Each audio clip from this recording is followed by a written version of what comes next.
الله أكبر الله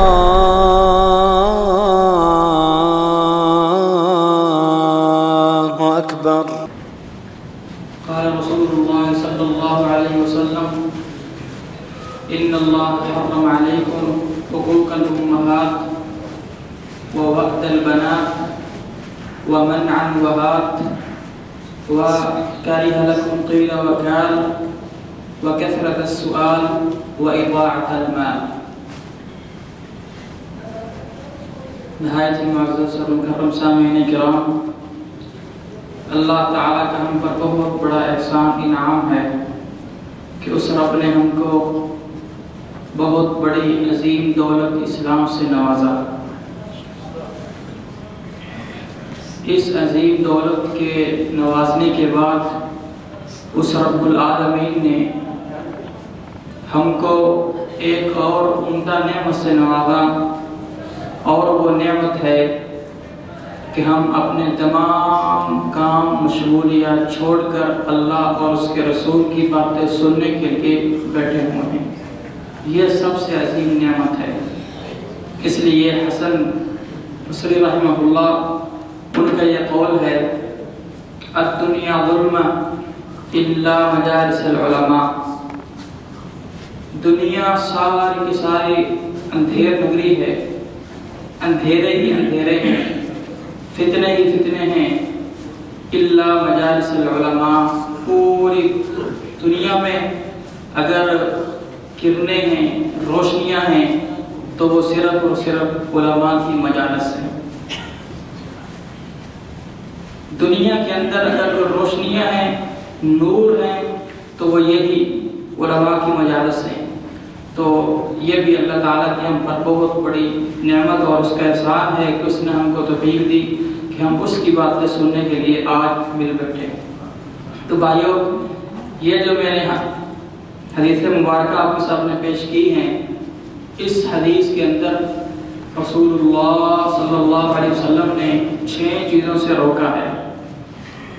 اگر ہم اس حدیث کو غور سے سمجھ کر اس پر عمل کرنا شروع کر دیں اور جو اس کے اندر بیان ہوا ہے اس کو غور سے سن کر اور عمل کر لیں، تو تقریباً زندگی میں ہم بہترین اصول پر چل نکلیں گے اور انتہائی خوشحالی والی زندگی پر ہم چل نکلیں گے۔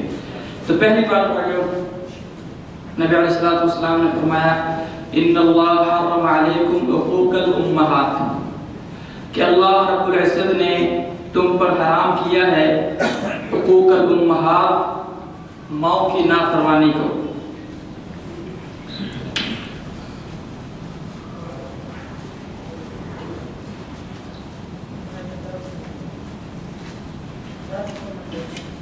ماں کی نافرمانی کو۔ اب بھائیو ذرا غور کریں حدیث کے الفاظ پر۔ حدیث کے الفاظ یہ ہیں کہ اللہ رب العزت نے تم پر حرام کیا ہے ماں کی نافرمانی۔ کیا والد کی نافرمانی جائز ہے؟ ہرگز نہیں۔ دوسری حدیث میں انہی الفاظ کے ساتھ یہ ہے ان اللہ حرم علیکم عن ثلاث ونہاکم عن ثلاث، کہ اللہ نے تم کو 3 چیزیں تم پر حرام کی ہیں اور 3 سے روکا ہے۔ اس حدیث کے اندر یہ لفظ ہے وحرم علیکم حقوق الوالد، کہ والد کی نافرمانی تم پر حرام کی ہے۔ دونوں حدیثوں کو جوڑ کر ہمیں یہ علم ہوتا ہے، اس حدیث میں ہے حقوق الوالد، والد کی نافرمانی، اور اس حدیث میں حقوق الامہات، ماں کی نافرمانی۔ تو دونوں احادیث کو ملا کر یہ ہمیں معنی سمجھ میں آتا ہے کہ والد کی بھی اور والدہ دونوں کی نافرمانی کو اللہ تعالیٰ نے حرام کیا ہے۔ بلکہ ان کی نافرمانی کے متعلق تو اگر آپ یہ حدیث سن لیں جس کے اندر بڑی وعید آئی ہے کہ نبی علیہ السلام نے فرمایا ان من اکبر الکبائر الاشراک باللہ وحقوق الوالدین، کہ سب سے بڑے گناہوں میں سے ایک تو گناہ کبیرہ ہوتے ہیں، اس سے بھی بڑھ کر گناہ کبیرہ گناہوں سے بھی کبیرہ گناہ آپ علیہ السلام نے فرمایا وہ 2 ہیں۔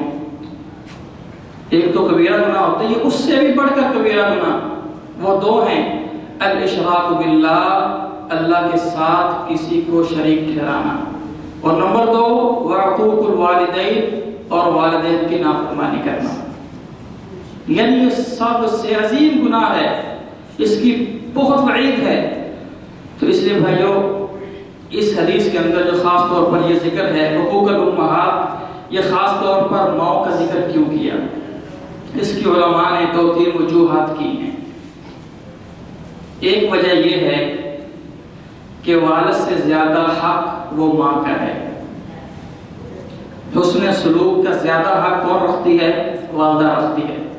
اس لیے نبی علیہ السلام سے یہ سوال ہوا کہ من احق الناس بصحبتی یا رسول اللہ، سوال ہوا کہ اے اللہ کے رسول، میرے حسن سلوک کی سب سے زیادہ مستحق کون ہے؟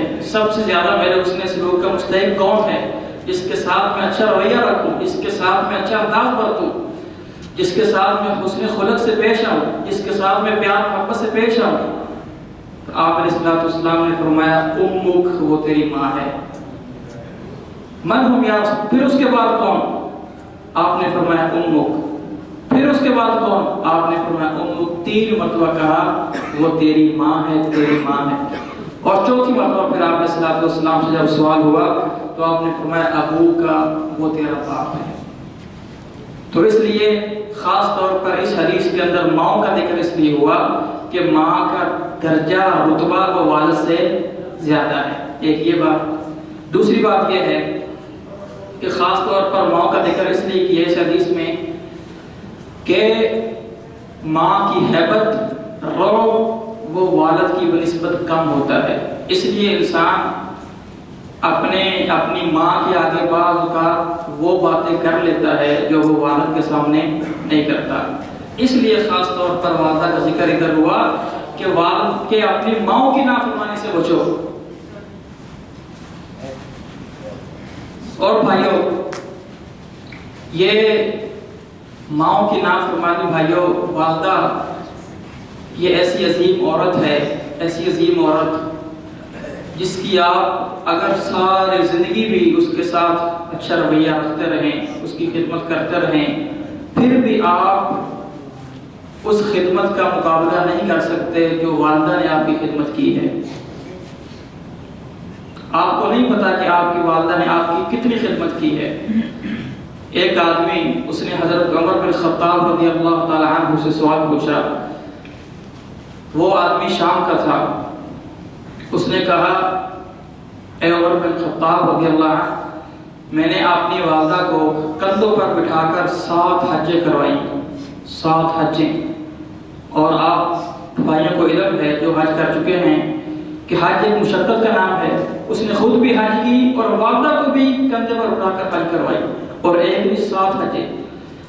اللہ اکبر۔ تو پوچھتا ہے حضرت عمر بن خطاب سے، کیا میں نے اپنی والدہ کی خدمت کا حق ادا کر دیا ہے؟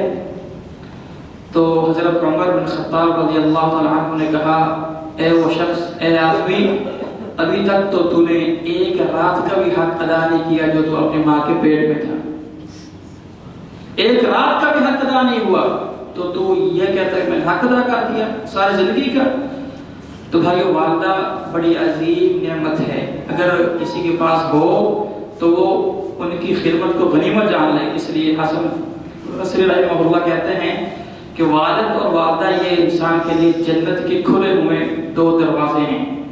اگر ایک میں سے کوئی ایک فوت ہو جائے تو وہ سمجھ لے کہ اس کے لیے جنت کا ایک دروازہ بند ہو چکا ہے۔ اگر دونوں فوت ہو گئے تو پھر دونوں گیٹ اس کے لیے بند ہو چکے ہیں۔ اس لیے بھائیو، قبل اس کے کہ وہ گیٹ جنت کے ہمارے لیے بند ہوں، جب تک وہ گیٹ کھلے ہیں ہم فائدہ اٹھا لیں، نیک عمل کر لیں اور اس گیٹ سے ہم جنت میں داخل ہو جائیں۔ تو اس لیے بھائیو، والدہ کے ساتھ خاص طور پر حسن سلوک، اس حدیث میں نبی علیہ السلام نے یہ الفاظ دے کر ماں کی نافرمانی اللہ تعالیٰ نے حرام کی ہے، تو اس لیے کہ والدہ کے ساتھ ہمیں زیادہ حسن سلوک رکھنا چاہیے اور والد کے ساتھ بھی رکھنا چاہیے۔ اور بھائیو، اللہ تعالیٰ نے اپنی عبادت کے بعد اگر کسی چیز کا حکم دیا ہے تو وہ کیا ہے؟ والدین کے ساتھ احسان کرو. اب ذرا غور کریں، اسی آیت کے آخر میں یہ کہا الا تقل لهما اف ولا تنهرهما وقل لهما قولا كريما، کہ ان کو اف تک بھی نہیں کہنا.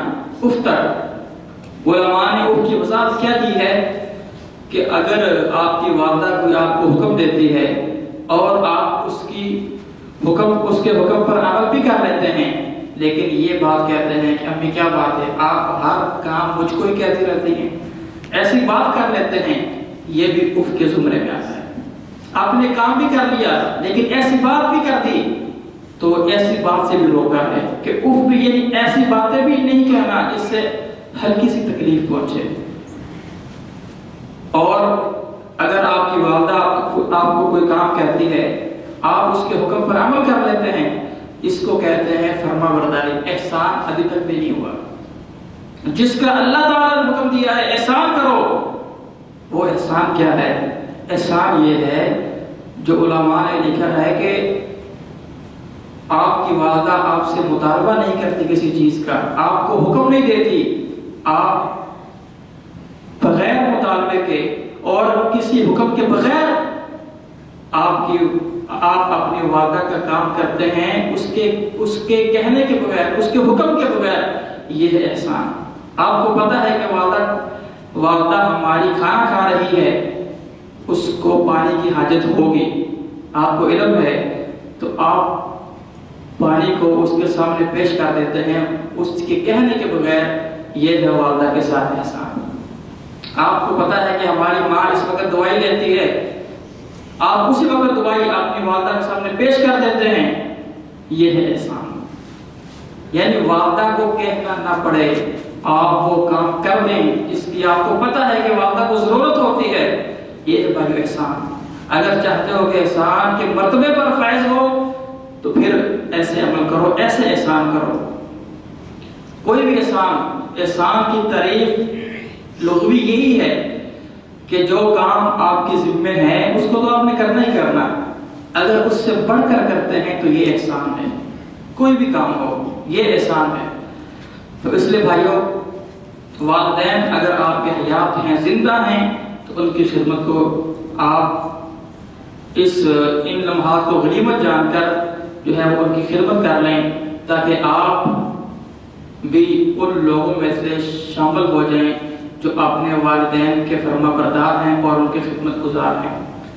اور آپ نے فرمایا اس شخص پر اللہ کی بھی لعنت ہو اور اس کے رسول کی بھی اور اللہ کے فرشتوں کی بھی اور تمام لوگوں کی لعنت ہو اس شخص پر من ادرک والدیہ عند الکبر ولم یغفر، کہ جس نے اپنے والدین کو بڑھاپے میں پا لیا اور اپنے والدین کی بڑھاپے میں خدمت نہیں کی اور اپنے گناہ نہیں بخشوا سکا، ایسے آدمی پر نبی علیہ السلام نے فرمایا اس پر اللہ کی بھی اور رسول کی بھی اور اس کے فرشتوں کی بھی تمام لوگوں کی لعنت ہو. جس نے اپنے والدین کو بڑھاپے کے حال میں پا لیا اور ان کی خدمت نہ کر سکا اور ان کی خدمت نہ کر کے اپنے گناہوں کو وہ بخشوا نہ سکا، ایسے آدمی پر لعنت ہو. اس لیے بھائیو، اگر آپ کے والدین بوڑھے ہیں تو یہ لمحہ بہت قیمتی ہے، اس کو قیمتی جانیں اور اپنے والدین کی خدمت کریں. تو یہ تھی بھائیو ایک چیز اس حدیث کے اندر بیان ہوئی کہ اللہ تعالیٰ نے حرام کیا ہے ماں کی نافرمانی کو.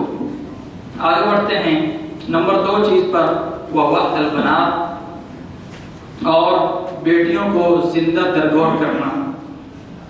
جاہلیت کے اندر یہ ہوتا تھا کہ اگر کسی کے گھر بیٹی پیدا ہوتی تو وہ اس کو آگ سمجھتا، وہ یہ سمجھتا کہ اب اس کی عزت کم ہوگی کہ اس کے گھر بیٹی پیدا ہوئی ہے. وہ اپنے لیے آگ سمجھتا، اپنے لیے گناہ سمجھتا. اور اس لیے اللہ تعالیٰ نے یہ ارشاد فرمایا، بلکہ حکم دیا کہ اپنی اولاد کو اس لیے قتل نہ کرو کسی قسم کے فقر کے ڈر سے. لا تقتلوا اولادکم خشیۃ املاق، کسی قسم کے فقر کے ڈر سے، کسی قسم کے فقر کے خوف سے اپنی اولادوں کو قتل نہ کرو. اس لیے کہ کوئی بھی آدمی اپنی ماں کے پیٹ میں ہوتا ہے تو ارسل الیہ الملک فیؤمر باربع، وہ بچہ جب اپنی ماں کے پیٹ میں ہوتا ہے اس کی طرف اللہ تعالیٰ بھیجتے ہیں فرشتے کو، اور چار باتوں کا حکم اس فرشتے کو دیا جاتا ہے، بکتب رزقہ وعجلہ وعملہ وشقی او سعید، کہ چار باتوں کا حکم دیا جاتا ہے فرشتے کو۔ ایک تو یہ ہے بکتب رزقہ، کہ اس کے رزق کے بارے میں تمام معلومات لکھی، یعنی کہ پوری زندگی اس کو کتنا رزق ملے گا۔ اب ذرا غور کریں، ہم ماں کے پیٹ میں تھے، لکھا جا چکا تھا سارا، ہم کو کتنا رزق ملے گا، کتنا کھائیں گے۔ اور آپ صلی اللہ علیہ وسلم کی حدیث ہے لن تموت نفس حتی تکمل رزقہا، کہ کوئی بھی جان اتنی دیر تک فوت نہیں ہوگی جب تک وہ اپنا رزق مکمل نہ کر لے۔ کوئی بھی جان، کوئی بھی انسان اس وقت تک فوت نہیں ہوگا جب تک وہ اپنا لکھا ہوا رزق کو مکمل نہ کر لے۔ اور حدیث کے اگلے الفاظ وہ یہ ہیں بھائیوں کہ تم میں سے کوئی ایسے رزق کو حاصل کرنے میں جلدی نہ کرے جو اس کے حق میں تخیر سے لکھا ہوا ہے، یعنی جو رزق ہمارے لیے کل لکھا ہوا ہے اس کو پانے میں آج جلدی نہ کریں، اس کو پانے میں آج حرام کام نہ کریں، اللہ اور اس کے رسول کی نافرمانی نہ کریں۔ فَإِنَّمَا لَا تُنَالُ مَا عِندَ اللَّهِ إِلَّا بِالطَّاعَةِ، اس لیے کہ اللہ کے ہاں سے جو بھی اگر آپ لینا چاہتے ہیں، اللہ تعالیٰ سے جو بھی مال مانگنا چاہتی ہیں، اللہ تعالیٰ سے جو بھی آپ کو حاصل ہوگا وہ صرف اور صرف اس کی اطاعت سے حاصل ہوگا۔ یہ آدمی ہرگز نہ سوچے کہ اگر وہ اس کا مالک اس کو دیکھ نہیں رہا تو وہ یہ بھی چوری کر کے، وہ بھی چوری کر کے، اس کو بھی اٹھا کے غیر جو ہے وہ حرام طریقے سے اس کو اٹھاتا ہے، کسی بھی چیز کو پھر اس کو بیچتا ہے، مال کماتا ہے تاکہ وہ جلدی مال کما دے، تاکہ وہ کم وقت میں زیادہ سے زیادہ مال بٹور لے۔ پہلی تو بات یہ ایسا ہو نہیں سکتا، جتنا لکھا ہے اور جس وقت لکھا ہے اس وقت اتنا ہی ملے گا، اور اگر وہ ایسا کر رہا ہے تو وہ اپنے پیٹ میں جہنم کی آگ کو بھر رہا ہے۔ اس لیے بھائیو انتہائی قناعت کے ساتھ اور عاجزی کے ساتھ اور اللہ اور اس کے رسول کی فرما برداری کے ساتھ کام کریں۔ آپ علیہ السلام نے یہ ارشاد فرمایا کہ تم کو جو ملنا ہے وہ لکھا جا چکا ہے، جو رزق تم کو ملنا ہے وہ لکھا جا چکا ہے۔ فَأَجْمِلُوا فِي الطَّلَبِ، اب تم نے لازمی بات ہے کہ رزق کمانا ہے، مال کمانا ہے، لیکن اس کے کمانے میں فَأَجْمِلُوا فِي الطَّلَبِ، اچھا اور عمدہ طریقہ بناؤ۔ اچھا اور عمدہ طریقہ کیا ہے کہ جیسے اللہ اور اس کے رسول کے احکامات ہیں، انہوں نے ہماری اس معاملے میں رہنمائی کی ہے، ان رہنمائی پر چل کر تم مال کماؤ، جو کام کرو، لیکن اللہ اور اس کے رسول کے طریقے پر اور ان کے منہج پر چل کر کرو۔ اس لیے اس حدیث کے اندر نمبر 2 پر جو ہے وہ یہ ہے کہ اولاد کو اس ڈر سے قتل نہیں کرنا کہ وہ آپ کے ساتھ کھائیں، اس لیے کہ ان کا رزق لکھا جا چکا ہے جب تک وہ اپنی ماں کے پیٹ میں تھے۔ جاہلیت کے اندر بھائی یہ عام بات بیان کی جاتی ہے کہ اس وقت ہر کوئی یہ سمجھتا تھا کہ جب اس کے گھر میں بیٹی پیدا ہو تو وہ آج سنتا تھا، حالانکہ ایسی بات نہیں۔ جاہلیت کے اندر بھی کچھ لوگ ایسے تھے جو بیٹیوں کو اپنے گھر میں لے کر آتے، اگر کوئی آج سمجھتا یا وہ اپنی بیٹی کو باہر لے کر جاتا قتل کرنے کے لیے یا زندہ ترگور کرنے کے لیے لے کر جاتا، تو کئی عرب میں نہایت ہی اچھے لوگ اور عمدہ لوگ اور ایسے بھی عظیم صفات کے لوگ تھے جو ان کو روکتے اس کام سے اور ان کی بیٹیوں کو اپنے گھر میں لے کر جاتے اور ان کی پرورش کرتے۔ ان میں سے ایک نام زید بن عمرو بن نفیل ہے، یہ بہت عظیم آدمی تھا۔ نبی علیہ السلام کی بعثت جب ہوئی اس وقت آپ علیہ السلام کی عمر 40 سال تھی، لیکن ابھی آپ علیہ السلام کی عمر 38 سال ہے، یعنی 2 سال قبل تو زید بن عمرو بن فہد جو ہے اس کا نبی علیہ السلام کے ساتھ کافی اٹھنا بیٹھنا تھا، یا علیہ السلام کے ساتھ کافی باتیں کرتا تھا، اور یہ تھا توحید پر، عقیدہ اس کا ٹھیک تھا، اور اس کو علم نہیں تھا کہ میں جس کے ساتھ اٹھ بیٹھ رہا ہوں، جس کے ساتھ میں باتیں کر رہا ہوں، یہی وہ نبی ہوگا جس کا آخر میں وعدہ کیا گیا ہے کہ سب سے آخری نبی آئے گا۔ لیکن اس کو یہ علم نہیں تھا کہ یہی وہ نبی ہے، اور وہ آپ علیہ السلام کو کہتا تھا یا محمد، اے محمد، کہ میں نے یہ سن رکھا ہے، پڑھ رکھا ہے کہ اسی شہر میں ایک آخری نبی آئے گا، اگر وہ نبی تجھ کو مل جائے، اگر اس نبی کو تو دیکھ لے اور میں زندہ نہ ہوں، میں فوت ہو جاؤں، تو اس کو کہہ دینا کہ میں بھی اسی کے دین پر ہوں۔ حالانکہ اس کو علم نہیں کہ وہ جس سے باتیں کر رہا ہے یہی نبی ہوگا۔ تو جب آپ علیہ السلام کی بعثت ہوئی، آپ علیہ السلام کو نبوت حاصل ہوئی، اس سے 1 سال پہلے یہ فوت ہو چکا تھا۔ پھر اس کے بیٹے آپ علیہ السلام کے پاس آئے، انہوں نے اپنے باپ کی بات کی، جو ان کا باپ کہا کرتا تھا توحید کے متعلق، اور نبی علیہ السلام کے متعلق جو اس کا باپ کہا کرتا تھا۔ ان کے بیٹوں نے یہ بات پھر جب نبی علیہ السلام کو کہی تو آپ نے فرمایا تمہارا باپ جنت میں پہنچ چکا ہے۔ تو کچھ ایسے لوگ بھی تھے جو یہ خیر کا کام کرتے تھے۔ تو الغرض بات یہ ہے کہ خاص طور پر، اب دیکھیں اس حدیث کے اندر یہ لفظ ہے خاص طور پر، وَوَعْدَ الْبَنَاتِ، بیٹیوں کو زندہ درگور سے اللہ تعالیٰ نے حرام کیا ہے۔ کیا بیٹوں کو زندہ درگور کرنا یہ ٹھیک ہے؟ ہرگز نہیں۔ بیٹیاں کہہ کر اس سے مراد یہ لے گی کہ اولاد، خواہ اس کے اندر بچے ہو یا بچیاں ہوں۔ اور بیٹیوں کے متعلق نبی علیہ السلام نے خاص کہا، ایک روایت میں 2 کا لفظ ہے اور ایک میں 3 کا لفظ ہے۔ آپ نے فرمایا جس نے تربیت کی 2 یا 3 عورتوں کی، بچیوں کی، پھر ان کو ادب سکھلایا، یعنی ان کو تعلیم سکھلائی، پھر آگے ان کی شادی کی 2 یا 3 بچیوں کی، تو نبی علیہ السلام نے فرمایا وہ جنت میں میرے ساتھ ایسے ہوگا جیسے یہ 2 انگلیاں ہیں، جیسے یہ 2 آپس میں ساتھ ملی ہوئی ہیں، ایسے ہی وہ جنت میں ہوگا اور میرے ساتھ۔ دیکھیں بھائیوں، بڑا اعزاز تو یہ ہے کہ نبی علیہ السلام یہ گارنٹی دے رہے ہیں کہ وہ جنت میں داخل ہوگا، یہ ایک گارنٹی۔ دوسری گارنٹی یہ ہے کہ وہ جنت میں داخل بھی ہوگا اور میرے ساتھ ہوگا۔ یہ بھائیوں کتنی عظیم گارنٹی۔ تو آگے بڑھتے بھائیوں، نمبر 3 پر جو اللہ تعالیٰ نے حرام کیا ہے وہ یہ ہے وَمَنْعًا وَآتٍ، اگر اپنا حق لینا ہو تو پھر جلدی کرنا، اگر کسی کا تم پر حق ہو، تم نے کسی کا حق دینا ہو، پھر تاخیر کرنا، ٹال مٹول کرنا، اس سے بھی حرام کیا ہے۔ مثال کے طور پر آپ کے پاس کوئی مزدور ہے، آپ سارا دن اس سے کام لیتے ہیں، یعنی اپنا حق اس سے لے رہے ہیں، سارا دن اس سے کام لیتے ہیں، اور جب اس کی مزدوری دینے کی باری آتی ہے، جو آپ پر اس کا حق ہے، پھر آپ جلدی نہیں کرتے، آپ پھر ٹال مٹول کرتے ہیں، تاخیر کرتے ہیں، تو اس سے بھی بھائیوں اللہ اور اس کے رسول نے روکا ہے۔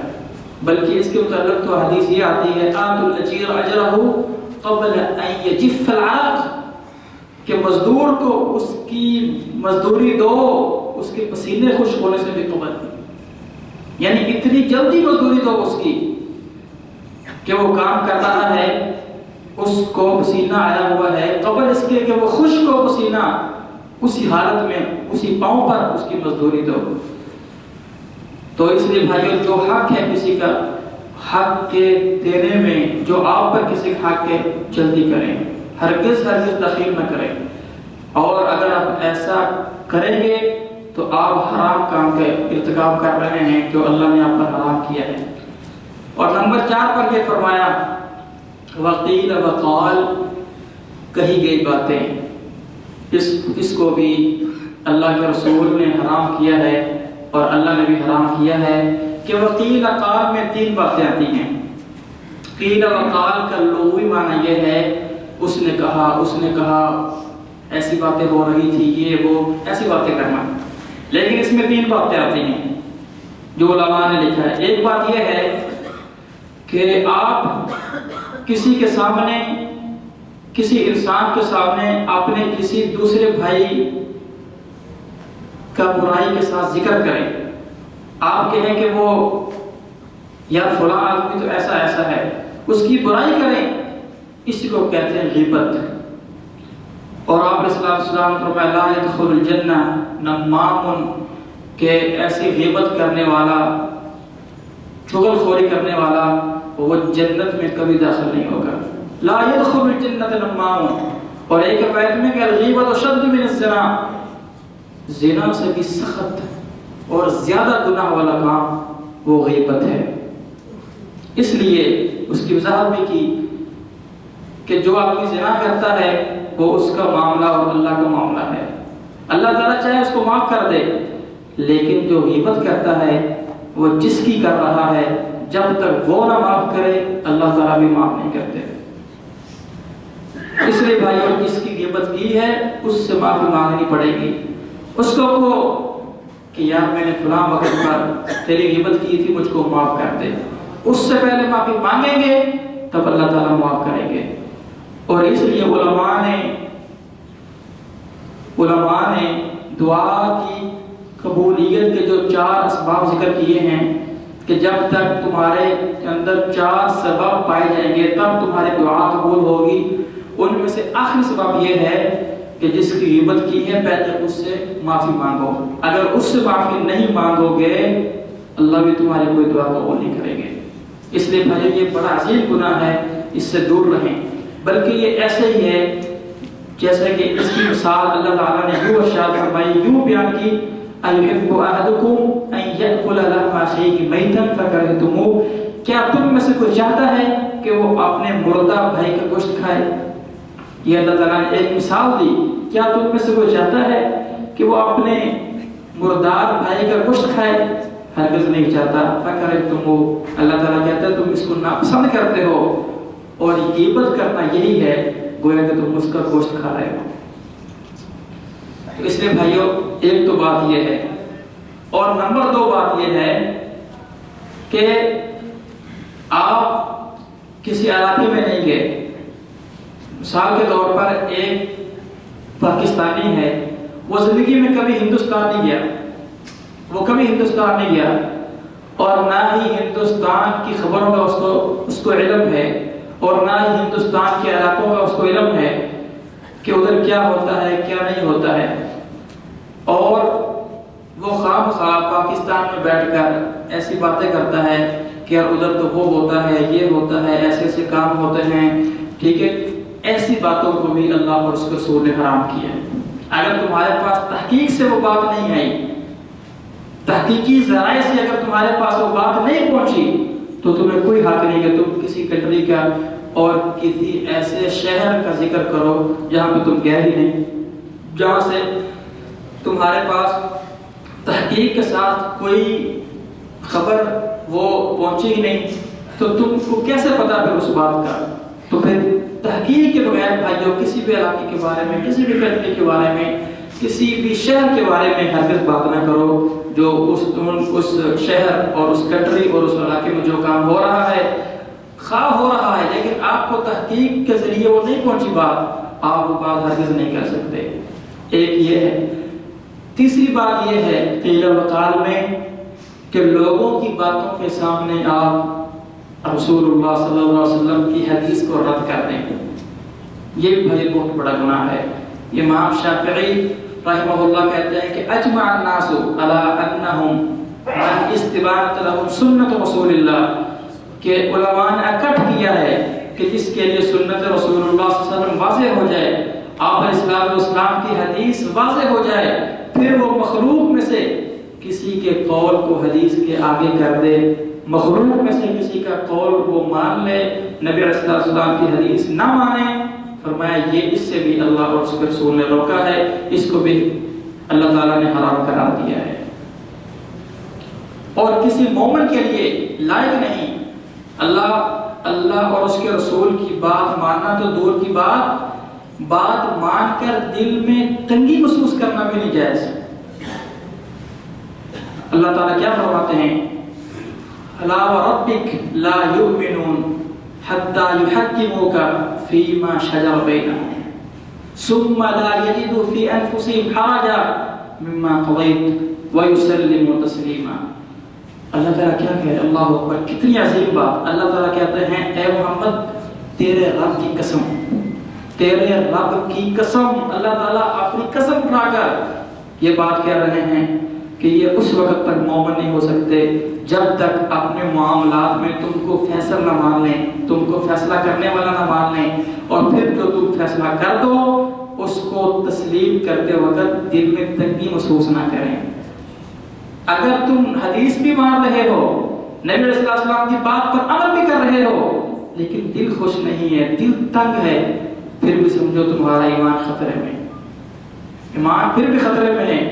اور تمام علماء اور اصحاب رسول اللہ علیہ مجمعین نے یہی کہا ہے کہ جب بھی حدیث آ جائے پھر کسی کے لیے لائق نہیں کہ وہ کسی مخلوق کا کوئی قول پیش کرے۔ جیسے ابن عباس رضی اللہ تعالیٰ عنہ سے حج کی اقسام میں سے قسم کے متعلق سوال کیا کہ کیا حج کی یہ قسم ہم کر سکتے ہیں؟ غالباً حج تمتع ہے، کیا یہ ہم حج تمتع کر سکتے ہیں؟ حج تمتع سے کچھ وقت کے لیے حضرت ابوبکر صدیق رضی اللہ عنہ اور عمر فاروق رضی اللہ تعالیٰ عنہ نے روک دیا تھا کچھ وقت کے لیے۔ تو ابن عباس سے سوال ہوا کیا یہ حج ہم کر سکتے ہیں؟ ابن عباس رضی اللہ تعالیٰ عنہ ہاں کر سکتے ہو، اس لیے کہ صحیح حدیث سے ثابت ہے۔ تو اس نے کہا کہ ابو بکر اور عمر فاروق تو یہ کہتے ہیں بھائیو صحابی کی وہ بات اگر دنیا کے تمام خزانے، پوری دنیا کے تمام خزانے ایک طرف اور ابن عباس کی بات ایک طرف، تو پھر بھی یہ تمام خزانوں پر بھاری ہے۔ حضرت عبداللہ بن عباس رضی اللہ تعالیٰ عنہ نے کہا یوشکو ان تنزل علیکم حجارۃ من السماء اقول قال رسول اللہ وتقولون قال ابو بکر وعمر۔ حضرت عبداللہ بن عباس رضی اللہ تعالیٰ عنہ کہتے ہیں قریب ہے کہ آسمانوں سے تم پر پتھروں کی بارش نہ آ جائے، میں کہہ رہا ہوں کہ اللہ کے رسول علیہ السلام نے یہ کہا اور تم آگے سے کہتے ہو کہ ابو بکر اور عمر نے یہ کہا۔ میں تم کو حدیث سنا رہا ہوں اور تم آگے سے قول پیش کر رہے ہو کسی امتی کا، ابو بکر اور عمر کا قول پیش کر رہے ہو۔ اور بھائی یہ بات مسلمہ ہے، بات اجماع کے ساتھ ثابت ہے کہ محمد رسول اللہ صلی اللہ علیہ وسلم کے بعد پوری دنیا میں تمام انبیاء اور آپ صلی اللہ علیہ وسلم کے بعد پوری دنیا میں اگر کوئی سب سے افضل شخصیت ہے تو وہ کون؟ ابو بکر صدیق ہے۔ اور ابن عباس کہہ رہے ہیں کہ ابو بکر رضی اللہ عنہ کی بات بھی نہیں چل سکتی حدیث کے مقابلے میں، تو جو سال 100 سال بعد 200 سال بعد آنے والے ہیں ان کی بات کیسے چل سکتی؟ صحابہ کرام رضوان اللہ علیہ مجمعین کا یہ عقیدہ تھا کہ جب حدیث آ جائے پھر دنیا کے کسی شخص کی بات اس کے آگے نہیں چل سکتی۔ اور حدیث میں بھی نبی علیہ السلام نے جیسے کہا ویسے ہی عمل کرنا پڑے گا، نہ اس سے ایک قدم آگے نہ پیچھے۔ ابن عمر رضی اللہ تعالیٰ عنہ کے سامنے ایک آدمی کو چھینک گئے، اس نے کہا الحمدللہ وسلام اللہ، الحمدللہ وسلام اللہ، تمام تعریف اللہ کے لیے اور تمام قسم کا درود و سلام محمد رسول اللہ صلی اللہ علیہ وسلم پر۔ حالانکہ بھائیو یہ بڑا عظیم عمل ہے۔ نبی علیہ السلام نے فرمایا من صلی علیہ واحد صلی اللہ علیہ وسلم، جس نے مجھ پر درود ایک مرتبہ بھیجا اللہ تعالیٰ اس پر 10 مرتبہ رحمتیں کریں گے، 10 مرتبہ۔ اور یہ بھی اچھا کام کر رہا ہے، جب اس کو چھینک آئی اللہ کی تعریف کر رہا ہے اور آپ صلی اللہ علیہ وسلم پر درود بھیج رہا ہے، بڑا نیک عمل ہے. لیکن ابن عمر نے کیا کہا؟ ابن عمر نے فوراً روکا اس کو اور کہا اگرچہ یہ بہت اچھا کام ہے لیکن اس وقت ہم کو اللہ کے رسول صلی اللہ علیہ وسلم نے نہیں سکھلایا. کوئی کام جتنا بھی اچھا ہو بھائیو، جتنا بھی نیک ہو، اس کا نیک ہونا یہ نہیں بتلاتا کہ کیا جائے، بلکہ یہ چیز وہ ہے اصل کام نیک یا نیک نہ ہونا، اس کی تعیین کس سے ہوتی ہے؟ حدیث رسول اللہ صلی اللہ علیہ وسلم سے. کوئی کام جتنا بھی اچھا ہو لیکن ہم کو رسول اللہ صلی اللہ علیہ وسلم نے نہ کہا ہو تو ہم نہیں کریں گے. اور کوئی کام جتنا بھی گھٹیا ہو لیکن اگر اللہ کے رسول صلی اللہ علیہ وسلم نے کہا ہے وہ کام ہم کو کرنا پڑے گا. حضرت عبداللہ بن مسعود رضی اللہ تعالیٰ عنہ کوفہ کی جامع مسجد میں گئے اور دیکھا کہ جامع مسجد میں حلقے لگے ہوئے ہیں. ایک حلقے کے اندر 10 افراد بیٹھے ہوئے ہیں اور ان کا ایک امیر ہے جو ان کو کہہ رہا ہے کہ 100 مرتبہ الحمدللہ کہو، 100 مرتبہ اللہ اکبر کہو، 100 مرتبہ تم لا الہ الا اللہ کہو. حالانکہ بھائیو اچھا کام کر رہے ہیں، اذکار کر رہے ہیں. اور نبی صلی اللہ علیہ وسلم نے فرمایا احب خیر ما طلعت علیہ الشمس، کہ پوری دنیا سے زیادہ اللہ تعالیٰ کو جو پسند ترین کلمے ہیں وہ 4 کلمے ہیں، سبحان اللہ، الحمدللہ، لا الہ الا اللہ، اللہ اکبر. یہ 4 کلمے اللہ تعالیٰ کو بڑے پسند ہیں. تو وہ بھی حلقوں میں بیٹھے ان 4 کلموں کا ورد کر رہے تھے. اچھی بات ہے، اچھا عمل کر رہے تھے، اذکار کر رہے تھے. حضرت عبداللہ بن مسعود رضی اللہ تعالیٰ عنہ کو چاہیے تھا کہ وہ خوش ہوتے دیکھ کر، لیکن وہ خوش نہیں ہوئے بلکہ غضبناک ہوئے، غصے ہوئے. چہرہ ان کا لال ہو گیا اور کہا کیا بات ہے، ابھی تک تو رسول اللہ صلی اللہ علیہ وسلم کے وہ کپڑے بھی پوشیدہ نہیں ہوئے جو آپ علیہ السلام زیب تن کرتے تھے، اور میں ابھی سے دیکھ رہا ہوں تمہارے اندر یہ نئے بدعتیں، نئے کام. وہ کام ذکر کر رہے تھے لیکن ابن مسعود کیا کہہ رہے ہیں؟ یہ نئے کام دین کے اندر، یہ تم نے نئے کام کہاں سے دخل کر دیے ہیں؟ حالانکہ بھائی اذکار کرنا بڑا عظیم عمل ہے لیکن اس طریقے پر وہ نہیں کر رہے تھے جو طریقہ رسول اللہ صلی اللہ علیہ وسلم نے بتلایا تھا. تو اس لیے بھائی قیل قال سے بھی ہم کو اللہ تعالیٰ نے روکا ہے. اور اگلی بات نمبر 5 پر وکثرت السؤال، زیادہ سوالات کرنا. اس میں کوئی شک نہیں، العلم تحت السؤال، کہ علم جو ہے وہ سوال کے نیچے ہے. اگر آپ کو کسی بات کا علم نہیں ہے تو سوال کر لیں علماء سے. اللہ تعالیٰ کہتے ہیں فاسألوا اہل الذکر ان کنتم لا تعلمون، اگر تمہیں کسی بات کا علم نہیں تو علماء سے سوال کرو. لیکن زیادہ سوال کرنا، علماء کا امتحان لینا، علماء کو تنگ کرنا، اس سے اللہ اور اس کے رسول نے روکا ہے. امام مالک رحمہ اللہ سے ایک شخص آیا، اس نے سوال کیا تو امام صاحب نے اس سے منہ موڑ لیا. وہ پھر ادھر سے آیا، پھر سوال کیا، امام مالک رحمہ اللہ نے پھر منہ کو اس سے پھیر لیا. جب 3-4 بار ایسا ہوا تو وہ بار بار کہتا ہے کہ اے امام مالک، لوگ اسپین سے آتے ہیں، اندلس سے آتے ہیں تمہارے پاس سوال کرنے کے لیے، ان کو تم جواب دیتے ہو، اور میں تم سے سوال کر رہا ہوں تو تم جواب بھی دے رہے. امام صاحب نے فرمایا لو سألت، اگر تو سوال کرتا ایسی چیز کے بارے میں جو فائدہ مند ہو تو میں تجھ کو جواب دیتا. تو جو سوال کر رہا ہے وہ فضول سوال کر رہا ہے، کوئی فائدہ نہیں اس کا. تو اس لیے بھائی سوال وہ کریں جس کا فائدہ ہو، جس کا فائدہ نہ ہو ہرگز وہ سوال نہ کریں. اس لیے کہ نبی صلی اللہ علیہ وسلم نے فرمایا فَإِنَّمَا أَهْلَكَ الَّذِينَ مِن قَبْلِكُمْ كَثْرَةُ مَسَائِلِهِمْ وَاخْتِلَافُهُمْ عَلَى أَنْبِيَائِهِمْ، کہ تم سے پہلے لوگوں کو، تم سے قبل جو لوگ تھے وہ ہلاک اس لیے ہوئے کہ وہ بہت سارے سوال کرتے تھے اور اپنے نبیوں پر وہ اختلاف کرتے تھے. اور اس لیے بھائی کسی چیز کا اگر سوال کرنا بے فائدہ ہو، کوئی فائدہ نہ ہو، تو اس کا سوال کرنا بھی بھائی بالکل نہیں صحیح، اس سے بھی دور رہیں. اب کئی لوگ ایسے ہیں، مولوی صاحب ہے جس کے باپ آدم تھے، اماں حوا کا نکاح کنے پڑھایا سے، آپ کو اس سے کیا عجیب عجیب سوالات کرتے ہیں. ایسی باتیں آپ کو نہ قبر میں پوچھی جائیں گی نہ حشر میں کہ باپ آدم اور اما ہوا کا نکاح کس نے پڑھایا تھا، یا تو سوال نہیں ہوگا۔ اور کئی لوگ ایسے ہی خام خواہ ایسے سوال کرتے ہیں، جان بوجھ کر کرتے ہیں کسی کو تنگ کرنے کے لیے۔ اور کوئی لوگ ایسے ہوتے ہیں جو ایک عالم سے سوال پوچھتے ہیں، پھر وہی سوال ایک اور عالم سے پوچھتے ہیں، ایک اور عالم سے۔ ظاہری بات ہے ہر عالم کو انسان ہے وہ اپنی فہم کے ساتھ، اپنی سوچ سمجھ کے ساتھ بتائے گا، جو اس کے پاس علم ہوگا اس کے ساتھ بتائے گا۔ اور دونوں عالم کی باتوں میں ہلکا سے اختلاف بھی ہو سکتا ہے، ٹھیک ہے، پھر وہ ایسا کرے گا دوسرے عالم کی بات پہلے کو بتائے گا، اس نے تو یہ بتایا تھا۔ خام خواہ دونوں علماء کے درمیان اختلاف ڈالے گا۔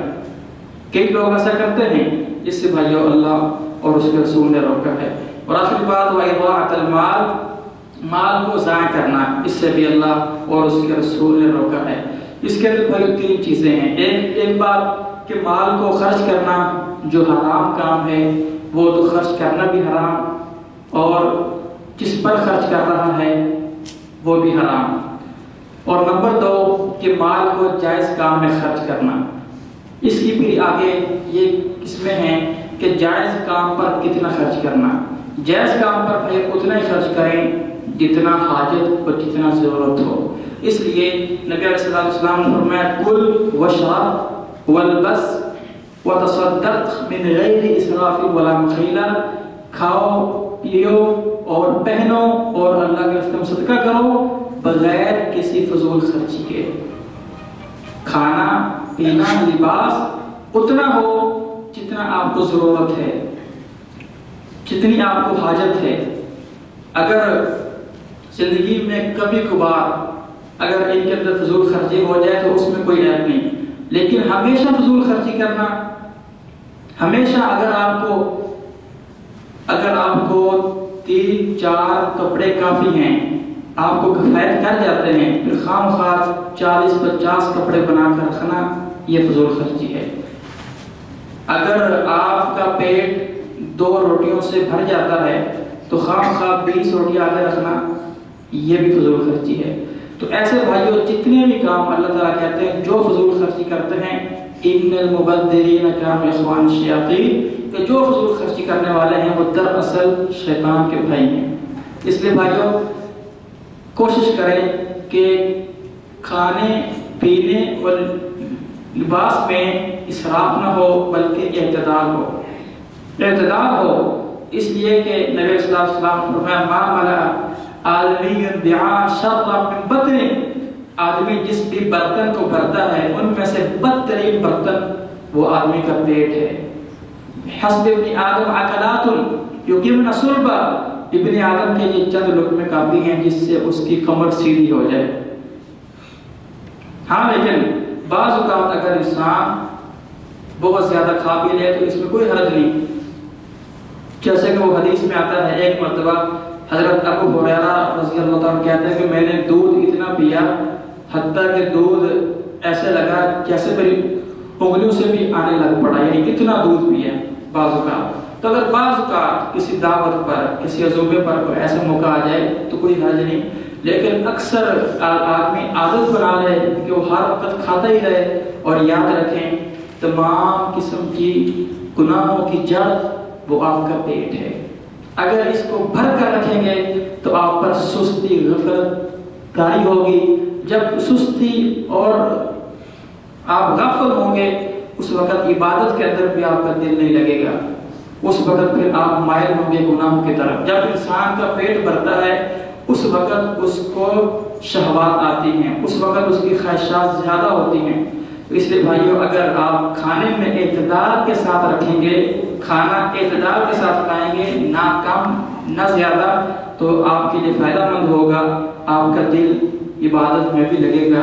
تو یہ بھائیوں 6 کام تھے جس سے ہم کو اللہ اور اس کے رسول نے روکا تھا۔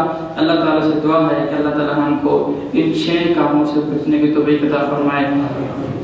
اقول قولی ھذا استغفر اللہ لی ولکم ولسائر المسلمین۔